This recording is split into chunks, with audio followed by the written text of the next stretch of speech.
Today, Georgia's Secretary of State on the stand in front of the House committee investigating the January 6th Capitol riots, specifically focusing on this controversial phone call.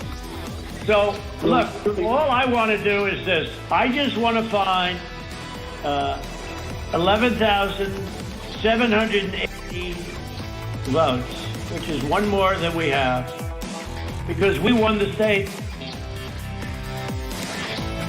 Brad Raffensperger testified that he and his team investigated every single allegation of election fraud from former President Donald Trump, but said that there was nothing to find.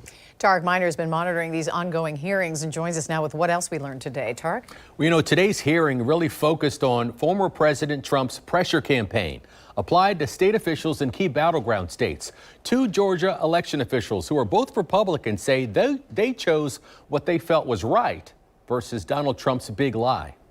And I said, look, you are asking me to do something that is counter to my oath when I swore to the Constitution to uphold it. Arizona House Speaker Rusty Bowers tells the House Select Committee that he would not break the law, not even for former President Donald Trump.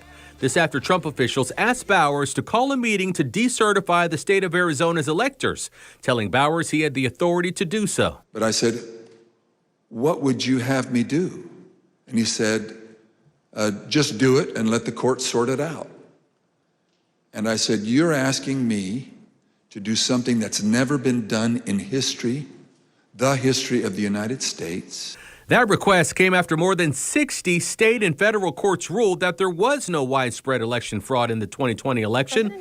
The committee playing video testimony of former White House lawyers who were asked to convene a meeting of fake electors in battleground states that Trump lost. I just remember I either replied or called somebody saying, unless we have litigation pending that's like in these states, like, I don't think this is appropriate, or, this isn't the right thing to do. Committee members say former President Trump and his lawyers attempted to pressure state legislators even after Trump's own Attorney General William Barr refuted election fraud claims. They say many in the public, though, still believe Trump, to the point where election workers were receiving threats on their lives. A 20-something tech in Gwinnett County today has death threats and a noose put out saying he should be hung for treason. It has to stop.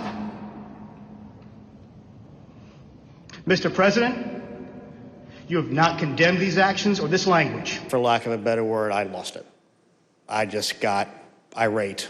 Georgia COO of the Secretary of State office, Gabriel Sterling, addressed the moment. He directly called out former President Trump for inflammatory rhetoric. He also shot down the Trump-backed lie about suitcases of ballots mysteriously arriving at an elections office in Atlanta.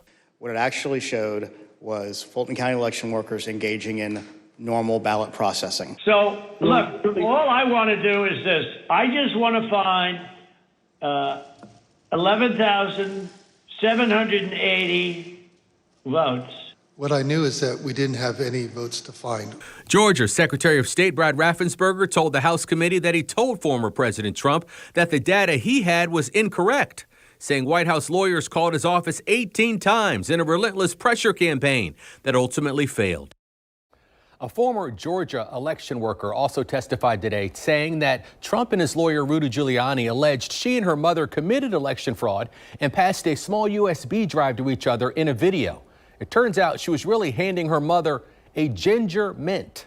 Her mom was also in House chambers today. Mary? All right, Tarek, thanks. The hearings will pick back up Thursday at 1 p.m. You can watch them live right here on Channel 4 or our website, news4jax.com, or you can stream it for free on our News4Jax Plus app.